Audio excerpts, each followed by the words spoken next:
सभी साथियों को जय सिया राम। अपने कुछ मेजर इश्यूज हैं डॉक्यूमेंट वेरिफिकेशन को लेके। जैसे अभी डॉक्यूमेंट वेरिफिकेशन होना है जे आर ए का और एजी सुपरवाइजर का।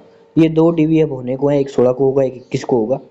तो दोनों में कॉमन डाउट जो हैं वो कास्ट सर्टिफिकेट, आय प्रमाण पत्र और इन चीज़ों को लेके होते हैं, और करेक्टर सर्टिफिकेट। और जैसे मैं यहाँ पे चार चीज़ें मैंने मेंशन की है। पहला कास्ट सर्टिफिकेट है, दूसरा मूल निवास और आय प्रमाण पत्र है, और एक है करेक्टर सर्टिफिकेट। तो यहाँ पर हम सिर्फ दो चीज़ों की बात करेंगे, एक कास्ट सर्टिफिकेट की और एक आपके करेक्टर सर्टिफिकेट की। ठीक है। और बाकी जो ये आय प्रमाण पत्र और मूल निवास है, इनकी एक अलग वीडियो आएगी, क्योंकि ये वीडियो फिर लंबा हो जाता है। क्योंकि जो लोग एक चीज़ देखने के लिए आते हैं, एक डाउट, और इनको इतना बड़ा वीडियो देखना पड़ेगा कि आपका डाउट कहाँ मिलेगा, तो ऐसा सिस्टम हम नहीं करेंगे। दो एक साथ बता दूंगा और दो एक साथ बता दूंगा। ठीक है। तो डॉक्यूमेंट को जो लेकर जो भी डाउट है कास्ट सर्टिफिकेट में, वो सारे यहाँ पे क्लियर हो जाएंगे। देखना, एक तो कास्ट सर्टिफिकेट का डाउट इन तीन कैटेगरी को आता है, ईडब्ल्यूएस, ओबीसी और एमबीसी। पहला ये जो पांचवा पॉइंट है, यहाँ पे लिखा है एससी एसटी को देना पड़ेगा क्या कास्ट सर्टिफिकेट, तो यहाँ पे तो है हाँ।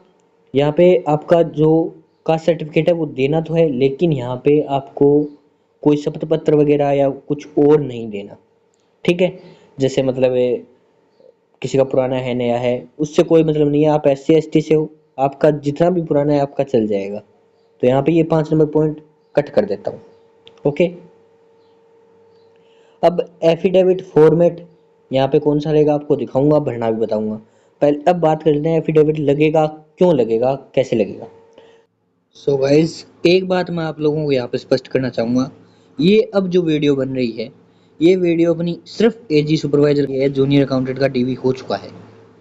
ठीक है। हालांकि ये वीडियो शूट उस टाइम की गई थी, लेकिन आपके कॉमन चीज़ें सेम चीज़ें वीडियो बस दोबारा डाली गई है, ये मान लीजिए, थोड़ा बहुत ऐड करके।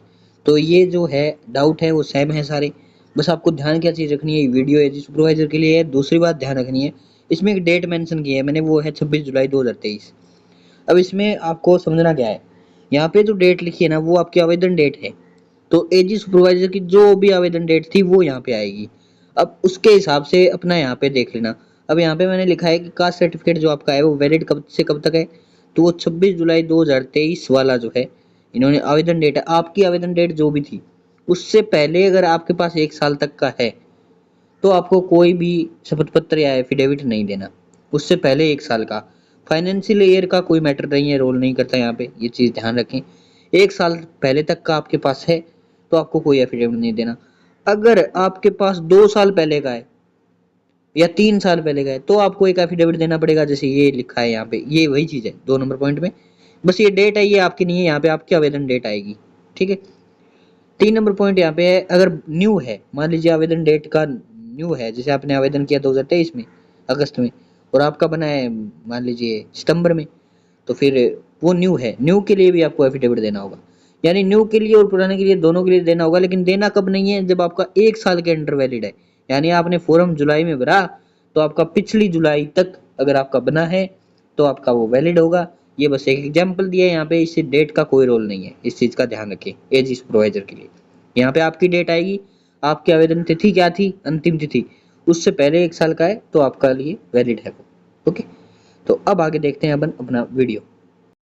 अब बारी आती है अपन की कि सर यहाँ पे हो गया एफिडेविट फॉर्मेट, ये लास्ट में बताऊंगा भरना, पहले सवालों को डिस्कशन कर लेते हैं। सेंटर वाला है तो चलेगा क्या, हाँ जी बिल्कुल चलेगा, दौड़ेगा। ठीक है, सेंटर वाला भी चलेगा। आउट ऑफ स्टेट वालों को देना होगा क्या, देखो आउट ऑफ स्टेट वाले तो जर्नल में कंसिडर होते हैं, तो उनके लिए कोई फायदा भी नहीं है। फाइनेंशियल ईयर वैलिडिटी, अब ये लोगों को दिक्कत आता है कि सर 31 मार्च वाली वैलिडिटी होती है किसी किसी की, कि किसी भर्ती में 31 मार्च तक मांगते हैं, उसके बाद एक्सपायर बता दिया जाता है, तो वो वाला क्या सीन है। तो देखो यहाँ पे फाइनेंशियल वाला कोई सीन नहीं है। आपका अगर 31 मार्च के बाद का है, पहले का है, ये मैटर नहीं करता। बस आपको ये चीज़ ध्यान रखनी है, ये इसमें 1 साल तक होना चाहिए। फाइनेंशियल ईयर वैलिडिटी नहीं चेक की जाएगी जूनियर अकाउंटेंट में। ओके। अब थोड़ी चर्चा कर लें एफिडेविट फॉर्मेट के बारे में। तो उसके लिए अपन को आना होगा, सीधी सी बात है, अपने टेलीग्राम ग्रुप में। और मैंने ये डाल रखा है, अभी डाला है आप लोगों की सुविधा के लिए, कास्ट सर्टिफिकेट फॉर्मेट। और इसको मैं ओपन कर लेता हूँ, 1 मिनट यार, ये फिर वही बात, सॉरी सॉरी सॉरी। यार खुल नहीं रहा है। सो गाइस फाइनली ओपन हो गया। ये वीडियो रिकॉर्डिंग के समय ये दिक्कत होती है। ओके। सो यहाँ पे बात करें कि ये जो शपथ है ये किन किन को लगाना है। अब एक डाउट यहाँ पे शपथ में होगा कि जिन लोगों का 2000, सॉरी पहले वो डाउट बाद में क्लियर करते हैं, पहले ये भरना सीखते हैं। यहाँ पे आपका नाम आ जाएगा, यहाँ पे आपका पिता का नाम, स्थान, जाति आपकी, जैसे कोई कुम्हार है, राजपूत है, वो आ जाएगी। ओके। और सबसे पूर्व घोषणा करता हूँ कि मैं जो भी आपकी जाति है, जैसे मतलब कुछ भी कुम्हार है या कुछ भी है, वो उस जाति से हूँ। और यह मेरी जाति जैसे अन्य पिछड़ा वर्ग या अति पिछड़ा वर्ग, जो भी आपका AWS MBC जो भी है वो यहाँ पे आप डालेंगे कौन सी है। फिर आपका आएगा 2 नंबर पॉइंट में, आपको कुछ नहीं करना। 3 नंबर पॉइंट में आपको डेट भरनी है और 4 नंबर में भी डेट भरनी है। अब भरनी कौन सी है वो चीज़ ध्यान से देखिएगा।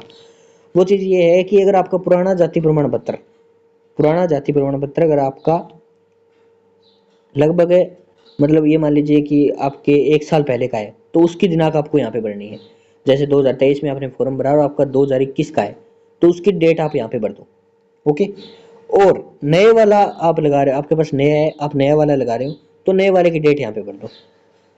ठीक है, ये चीज़ क्लियर हो गई। नए वाले का जारी दिनांक यहाँ पे भरना है और पुराने वाले का जारी दिनांक यहाँ पे भरना है। दोनों चीज़ यहाँ पे मेंशन कर देना। अब आप बोलेंगे कि सर मेरे पास पुराना है ही नहीं, मेरे पास तो नया है, तो क्या करें। तो देखो ये एफिडेविट फॉर्मेट है, ये आपको नहीं लगाना है। फिर आपको एक ही चीज़ लगानी है, फिर आपको एक एफिडेविट फॉर्मेट अलग से लिखवाना पड़ेगा। ये तो उतना तो सेम रहेगा ये चीज़ तो, ठीक है। फिर आपको लिखाना है कि मैं जो है अभी मतलब आवेदन फॉर्म से पहले भी इसी श्रेणी में आता था। ठीक है, यही चीज़ आपको अलग से ऐड करवानी है और इसमें कुछ नहीं करवाना। अब एक डाउट और आएगा दूसरा कि सर मेरे पास पुराना तो है, वो है 2018 का और नया अब 2024 का है, तो मैं कौन सा डालूं। तो डालना तो आपको 2024 वाला ये पता है। अब एफिडेविट कौन सा लिखवाएं फिर, क्योंकि ये जो एफिडेविट है ये लगभग 1-2 साल के लिए, जैसे 1-2 साल मतलब आपने पीछे 1 साल में आपने नहीं बनवाया है तो उसके लिए चल जाएगा, लेकिन आपने 2-3 सालों में ही नहीं बनवाए हैं पीछे, तो ये एफिडेविट भी आपका ऑब्जेक्शन में रिजेक्ट कर देगा वो। अब उसके लिए आपको एफिडेविट लिखवाना होगा, उसका फॉर्मेट मैं आपको टेलीग्राम में दे दूंगा। ठीक है, तो ये चीज़ ध्यान रखना, अगर कोई भाई है तो वो टेलीग्राम में आज के दिन 15 अगस्त के दिन सर्च कर लेना और मिल जाएगा। 15 अगस्त के दिन पिन भी कर दूंगा। सिर्फ उन्हीं के लिए है जिनका कुछ डेट में नहीं बना है। उसमें जो लिखा है उसमें मतलब प्रॉपर लिखा है, किसी का नाम भी है तो वो नाम वगैरह आपको वो सिस्टम नहीं करना है। उसमें उसकी दिनांक है कि उसने कब से कब नहीं बनवाया था। तो आपने जैसे 2018 से, वो आपको आपकी दिनांक लिखनी है वहाँ पे, तो वो आप समझ जाओगे। यार मुझे व्हाट्सएप पे वो फॉर्मेट ले लेना, मैं व्हाट्सएप पे समझा दूंगा क्या करना है। तो ऐसे कुछ ही कैंडिडेट होंगे जिनका बहुत नहीं है, बहुत सालों में नहीं बना है बीच में, तो उनके लिए है ये। तो उनके लिए एक अलग से एफिडेविट बनवा लेना, वो मैं दिखा दूंगा। ठीक है, तो ये एफिडेविट का समझ आ गया होगा फंडा।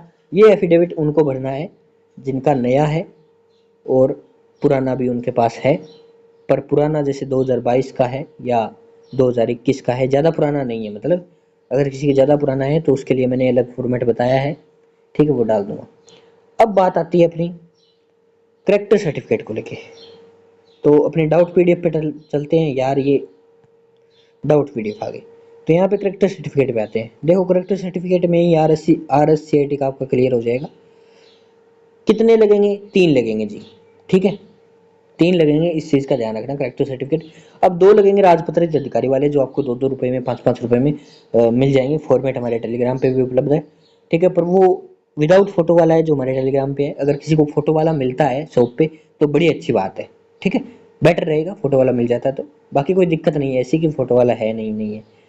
वैलिडिटी क्या रहेगी, तो ये दो जो है इनकी 6 मंथ से ओल्ड नहीं होने चाहिए। ये आपके मतलब आज आप डाल रहे हो तो 6 मंथ से पुराने ना हो ये राजपत्रित अधिकारी वाले। और जो आपका एक बच गया वो कौन सा डालना है, वो आपको डालना है लास्ट ग्रेजुएशन का। और ये विज्ञप्ति में स्पष्ट लिखा हुआ है कि आपने लास्ट जहाँ से की थी। ग्रेजुएशन का मतलब ये नहीं है कि मैं ग्रेजुएशन बोल रहा हूँ, मतलब जो भी आपने शिक्षा प्राप्त की थी, लास्ट डिग्री जहाँ से की थी, उसी का लगेगा आपका। ये चीज़ मेंशन है स्पेशली, तो ध्यान रखना, विज्ञप्ति में मेंशन है, वही चीज़ मैं आपको बता रहा हूँ। ठीक है, तो वो कर देना। और आप बोलेंगे कि सर मैंने तो ग्रेजुएशन भरी थी लेकिन मेरे पास तो पोस्ट ग्रेजुएशन का है। और मैंने फॉर्म फिलअप में ग्रेजुएशन भरी थी, तो मैं कौन सा करेक्टर सर्टिफिकेट लगाऊं? तो देखो सीधी सी बात है, आप कोई भी भरो चाहे, वो एलिजिबिलिटी है, वो आपका मायने नहीं रखता, लेकिन आपने कहाँ तक किया है उसका सीसी लगेगा, लास्ट सीसी आपको देना होगा। आपने ग्रेजुएशन की है, वो आपने एलिजिबिलिटी के लिए भरा है, तो उसका आपका कोई मतलब नहीं है, आपको लास्ट वाला देना है, ये चीज़ ध्यान रखना है। कॉलेज वाला कौन सा लगा है मैंने बता दिया, लास्ट जो डिग्री आपने जहाँ से की है वो वाला। राजपत्रित अधिकारी कौन कौन होते हैं, तो इसकी लिस्ट मैं आपको टेलीग्राम में डाल दूंगा आज के आज ही, वैसे मैंने पहले डाल रखी है पर वो नीचे दब गई होगी यार, आज डाल दूंगा। तो वैसे तो ये डॉक्टर होते हैं और प्रिंसिपल होते हैं, ठीक है, मेन चीज़ यही है। अब बात करें फॉर्मेट कहाँ मिलेगा, कैसे मिलेगा। फॉर्मेट मैंने करेक्टर सर्टिफिकेट का बता दिया, अपने टेलीग्राम में मैं डाल दूंगा, ठीक है। फोटो वाला और विदाउट फोटो वाला, इसका भी मैंने बता दिया कि फोटो वाला है तो बेटर ऑप्शन है, आपको मिल रहा है कहीं से। अगर विदाउट फोटो वाला मिल रहा है तो आप वो भी चलेगा, कोई दिक्कत नहीं है। और किसी को भरा हुआ चाहिए फॉर्मेट इसका, तो वो भी उपलब्ध है अपने पास। मार्कशीट के पीछे सीसी लिखा है। अब किसी को दिक्कत ये आएगी कि सर मेरा मार्कशीट के ही पीछे करेक्टर सर्टिफिकेट है, अलग से नहीं है, किसी किसी में है ये मार्क सर्टिफिकेट मान लो या कुछ भी मान लो, मार्क शीट या जो भी डिग्री कहें, अपने प्रोविजनल कहें, जो भी है आपका वो है, तो उसके पीछे सीसी लिखा है, तो आपको सीधा डिग्री अपलोड करनी है, फिर अलग से करेक्टर सर्टिफिकेट देने की आपको जरूरत नहीं है। मार्कशीट जो आपको है वो पीछे लिखा है या आगे लिखा है, जहाँ भी लिखा है वो आप अपलोड कर दें, ठीक है। मार्कशीट डिग्री प्रोविजनल है। अब ये आप बोलेंगे प्रोविजनल है तो क्या करें, इस कंडीशन में आपको एक एफिडेविट लिखवाना होगा कि सर मुझे अभी जो है प्रोविजनल डिग्री ही मिली है, तो जैसे ही अपनी जो अपनी ऑफिशियल डिग्री है वो मिल जाती है तो मैं उसको जमा करवा दूंगा संबंधित विभाग को, ये आपको एक एफिडेविट लिखवाना होगा।